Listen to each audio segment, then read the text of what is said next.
देव स्थान पे बैठे हैं, पीछे देवी जी खड़ी हम सबको देख रही। आप भी दिल से प्रश्न पूछेंगे और मैं भी दिल से जवाब दूंगा। दिमाग का उपयोग ना आप करेंगे ना हम करेंगे।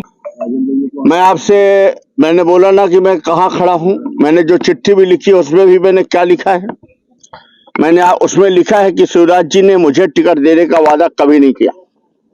मैंने उसमें लिखा है कि नहीं लिखा है। क्या हुआ, मैं यहाँ पर था, सर्वे में मेरा नाम बहुत ऊपर था, कांग्रेस में भी, भारतीय जनता पार्टी में भी। मेरे कोई हितैषी नेता जो मुझे बहुत मानते थे भारतीय जनता पार्टी के, उन्होंने हमसे कांटेक्ट किया, उन्होंने हमें भोपाल बुलाया और मुझे गाड़ी में बिठाए, बोले आइए एक जगह घूम के आते हैं, मुझे सीएम हाउस ले। जब मैं गेट के अंदर घुसा तो समझ में आया कि हम कहाँ जा रहे हैं। वहां से बात शुरू हुई। 3 महीने अंदर अंदर ये बातें चलती रही। हम लोग सवा घंटा बैठे हैं, हम और सीएम साहब 8 बार। और ये सवा घंटा मतलब अधिकतम बता रहा हूँ, कभी 15 मिनट, कभी 10 मिनट, एक बार तो सवा घंटा। शुरू में तो ये बातें थी कि आपको टिकट देंगे, आप आ जाइए हो। और जब मैंने ज्वाइन कर लिया तो हमने उनसे ये कहा कि देखिए साहब, आपके पास वहां लड़ने वाले सिर्फ 2 ही, एक आपका वर्तमान विधायक है और एक मैं, आप जानना। अब आपके पास दोनों हैं। अगर आपने कहीं धोखा कर दिया और मेरे साथ धोखा कर दिया तो क्या होगा। सुंदरिया, ये आदिवासी महिला है, देवी जी की तरफ हाथ करके बोल, जो भी से हम कहें कि हम केपी त्रिपाठी का नहीं चाहिए, आंखी से नहीं देखा चाहिए, हम उनको टिकट नहीं देंगे। भैया हमारे कहें कि और को का दई दे टिकट, तो हम सबके साथ रहा, मतलब केपी त्रिपाठी के साथ न रहा। इतनी बात ही। फिर शिवराज सिंह बोले कि सुंदरिया ये गंदा आदमी को बात न करी अपना। तब फिर जल रहा गिलास में ओखा उठा ली, कहीं हम केपी त्रिपाठी का टिकट न दे। इतनी बात नहीं, माता जी के सामने बोल रहे हैं। मंदिर के नीचे खड़े होकर आप बोल रही हैं? मंदिर के नीचे, मंदिर के सामने में खड़े हैं, माता जी हैं, ये सच बात है। ये बात उन्होंने नहीं कही कि मैं तुमको टिकट देंगे, लेकिन ये बात कही और मैंने मन में मान लिया। अभी मुझे धीरे धीरे खबर आने लगी थी कि दवा होकर के मैं धीरे धीरे, मैं 2 बार का विधायक की जो नेता हूँ, राजनीति का बारीक हूँ, मैं समझ गया था। मैं एक एक नेता के पास गया हूँ, बीडी शर्मा साहब के पास गया हूँ, भूपेंद्र यादव साहब के पास गया हूँ, तोमर साहब के पास गया हूँ, सीएम साहब के पास गया हूँ। हमने कहा साहब, सिमरिया की जनता को मैं मरवा नहीं डालूंगा, मैं उस पाप का भागीदार नहीं होऊंगा जहां लोग चिखाड़ मार रहे हैं। अभी तक तो लोग वहां पर तके बैठे थे कि चलो 5 साल का अत्याचार हो गया, अब किसी तरह वोट का दिन आ रहा है। एक आदमी है जुझारू, जिसने सिमरिया का विकास भी किया है, जिसने कभी किसी पे मुकदमा नहीं लगवाया, कभी कोई जातिवाद नहीं किया, कभी किसी से विवाद नहीं किया, जो बन पड़ा अच्छा ही किया, सिमरिया में विकास का काम किया है। और लोगों ने मुझे अफसर के तौर पर रख रखा था कि, और मेरा सर्वे भी अच्छा था। तो हमने कहा कि साहब, लोगों के पास एक उम्मीद थी कि चुनाव आएगा और इस समस्या का निदान हो जाएगा। अब अगर आपने, जो मुझे जानकारी हो रही है, उस समस्या का निदान नहीं हो रहा, उल्टा आपके दिमाग में ये है कि अभय मिश्रा को ऐसे करके पास में 1-2 दिन 4 दिन बस आपके बारे में विचार चल रहा करते करते, और जब एक दिन बचेगा तो एक बिस्कुट खिलाएंगे पार्ले जी, लो बेटा खा लो, जाओ अपने घर। मैं समझ गया था। अब इस बात तो आपकी का क्या, 1 मिनट बोल लो। तो मैंने इनसे जाके बता दिया कि साहब ये नहीं चलने पाएगा, मेरा भी नाम अभय मिश्रा है, आप हमको हल्के से मत लेना, ये आप अभी भी सोच लो। मैंने खुल के बोला है कि आप संजय द्विवेदी को टिकट दे दो, मैंने खुल के बोला है कि आप जनार्दन मिश्रा जी को टिकट दे दो, यहां तक कि मैंने खुल के बोला है सामने देवी जी कि आप केपी त्रिपाठी की वाइफ को टिकट दे दो। किसी के परिवार से मेरी दुश्मनी नहीं, लेकिन ये मत करना। लेकिन अब किस्मत की जो बात है, कागजे ही हाथ में लग गया मेरे, तो क्या करोगे। अब ये गए, इनका बैग ही छूट गया कहीं और, वहां से कोई आदमी लेके इनका बैग पहुंचाने गया तो रास्ते में दिखाई दिया, जो नजर से देख लिया, तो अब क्या करो।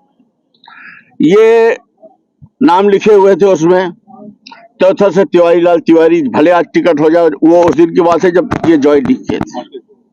ये लिखे हुए थे नरेंद्र प्रजापति मनगवा से, ये गुड़ से लिखे हुए थे उसमें नागेंद्र सिंह साहब, ये उसमें लिखे हुए थे संजय द्विवेदी, केपी त्रिपाठी, नीलम मिश्रा, फिर नीलम मिश्रा में से क्रॉस, संजय त्रिपाठी, संजय द्विवेदी क्रॉस, उसमें टिक, और एक और कौन सा चौथा में याद नहीं आ रहा है, नहीं, एक और कोई बचा, चार, हाँ। मैंने ये समझ नहीं पाया, मैं गया सीधे बात किया, नजर चुराने लगे, तो हमने कहा साहब मैं समझ गया, मैं अपने नरेंद्र सिंह तोमर के बगले गया 4 दिन पहले दिल्ली, हमने कहा साहब मेरा नमस्कार लीजिएगा, मैं अपना रास्ता देखता हूँ। तो हमने कहा आप मुझे टहलाइए मत, रहने दीजिए। भूपेंद्र सिंह यादव साहब को भी बताया, और मैंने 4 दिन में प्रयास करके अपनी गलती को स्वीकार करते हुए कमलनाथ जी से अन्न विनय किया। मैंने कहा कि मैं एक बड़े छल का शिकार हो गया हूं, ये बात सही है, मैंने गलत भी किया है, ये भी बात सही है, पूरा दोष मेरा है। उन्होंने कई लोगों के सामने, बगले के सामने बोला ये पहला आदमी था, अब है, जिसको 230 में से मैं पहला आदमी था जिसको मैंने मुंह में बता दिया था कि मैं तुम्हें टिकट दे रहा हूं और तुम्हारा सर्वे सबसे बिंद में सबसे टॉप कर सकता है। और ये जरा सी बात पे उखड़ के और ऐसी गलती कर और वो हमको एडमिट नहीं कर रहे थे, पर वो जो सर्वे की बातें थी और लोगों का जो अप्रोच था, मेरा भी उनसे जो विनती था, हमने कहा ये तो हमको खत्म ही कर दिए, ये जो करने जा रहे हैं, मैं राजनीति के ऐसे छल का शिकार हो गया। अंत में उन्होंने हमें एडमिट किया और उन्होंने मुझे टिकट दे दी और मैं आज आपके सामने। आप ये बताइए धीरू भैया कि ऐसा कौन सा पार्टी है, ऐसी कौन सी विधानसभा है जहां ये नहीं होता? ये हर जगह होता है, थोड़ा सा होता है, और जहां जो करना होता है 15 मिनट लगता है, और 15 मिनट से 16 मिनट नहीं लगता है। तो ये लोगों ने कल किया था, इनकी कमलनाथ जी से बातचीत हो गई है, अभी मुझे जानकारी हो गई है, साहब ने इनको सबको एडजस्ट किया है, बातचीत कर ली है और वो सब चीजें ठीक हो गई हैं, और राजनीति में सब चीज होती रहती हैं। अब सबसे बड़ी बात ये, आप ये बताइए कि अब ये सिरमौर जीत सकते हैं, भारतीय जनता पार्टी सिरमौर जीत सकती है, आपको लगता है? आप बताइए, गई जो कल तक जीत में थी, सिमरिया गई, नहीं जीतेगी, मैं बोल रहा हूँ नहीं जीतेगी, और जीत हार का अंतर 25,000 होगा उसका। और इस बार कुछ नहीं चलेगा, 20 दिन है, ना कोई मैनेजमेंट चलेगा ना कुछ चलेगा, एक तरफ हराओ और एक तरफ बचाओ की लड़ाई चलेगी। और पूरी जनता वहां भारत पाकिस्तान का मैच देखना चाहती। मैं जनता से कहता था, अरे यार जब समस्या दूर हो गई, मैं टिकटें ही बदले दे रहा हूं, मैं ही आ रहा हूं, तो अब क्यों परेशान? तो बोलते हैं कि तो फिर हम अपना का वोटे काहे दे जब हमारी समस्या दूर हो गई। तो हम तो समस्या का निजान चाहते हैं, भारत पाकिस्तान का मैच देखना चाहते हैं, और जो माल खींचा गया उसका खर्च भी करवाना चाहते हैं। जनता ही बड़ी तेज है, ये जो दे रहे हैं ये क्या है? ऐसे ही जवाब दिया जाता है कि चिल्ला क्यों झगड़ा करके जवाब, ये जवाब ही ना है, ये प्रोग्राम का। हाँ, ये जवाब ही है। मेरा ये कहना है कि राजेंद्र शर्मा जी, मैं रीवा से चुनाव लड़ चुका हूं, रीवा में राजेंद्र शर्मा जी चुनाव लड़ रहे हैं। मेरी एक ही दिक्कत थी ना कि इन्होंने मुझे इसमें बदनाम कर लिया कि राजेंद्र शुक्ला जी बहुत सौम्य आदमी हो और मैं बहुत उद्दंड आदमी हूं, या लड़ाई झगड़ा इसी में ना। अब तो उनसे ज्यादा सौम्य चेहरा आया है ना रीवा में, पहले का जमाना जाने देना। आज इनके पूरे जो इकोनॉमिक क्राइम है जनता सब जानती है। और इस बार अभय मिश्रा जैसे नगर निगम में लड़ा था चुनाव, नगर निगम में चुनाव लड़ा था, फिर लड़ेगा रीवा का चुनाव साथ। हाँ, भय बोलते जाइए जहाँ गलत, भ्रष्टाचार, 11 करोड़ पंचायत निधि का और 5 करोड़ का कागज है, 17 करोड़ रुपए का भ्रष्टाचार। भय, भ्रष्टाचार और आतंक, और विकास के नाम पर जीरो, केवल नारियल फोड़ना, कैंची काटने के अलावा आप कुल काम बताओगे तो सिमरिया में 1 करोड़ डामर की छिली है, 56 करोड़ की वो रोड है जिसका पेमेंट निकला है, मुश्किल से 25 लाख खर्चा हुआ है सिमरिया में, जहां मेरा कॉम्प्लेक्स बना उसके सामने। आप इसके अलावा पूरे विधानसभा में एक भी ऐसे आप काम बता दो जो स्टार्ट भी हो गए, केवल पत्थर लगा देना नहीं, पत्थर कम पड़ गए मध्य प्रदेश, अपने रीवा जिले में दुकानों में पत्थर नहीं थे, सब खरीद लिए गए, जहां देखो वहीं गाड़ दो। एक तो ये मुद्दा हो गया।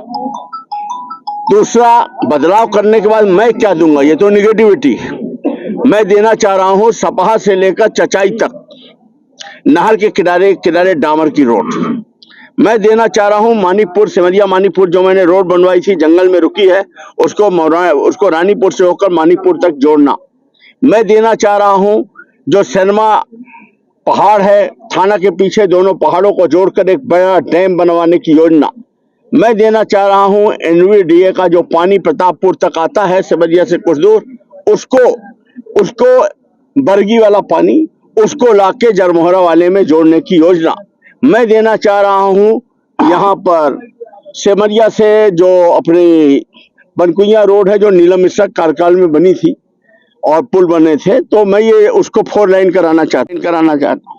मैं इस तरह से कुछ काम मेरे दिमाग में है जो मैं कराना चाहता हूँ, बड़े बड़े काम कराना चाहता हूँ, ये मेरा है। और दूसरा सुख शांति चाहता हूँ। तीसरा चाहता हूँ मेरे टाइम में तो 1 करोड़ विधायक निधि मिलती थी जिसमें से हमने रेस्ट हाउस भी बनवाया उसी विधायक निधि से।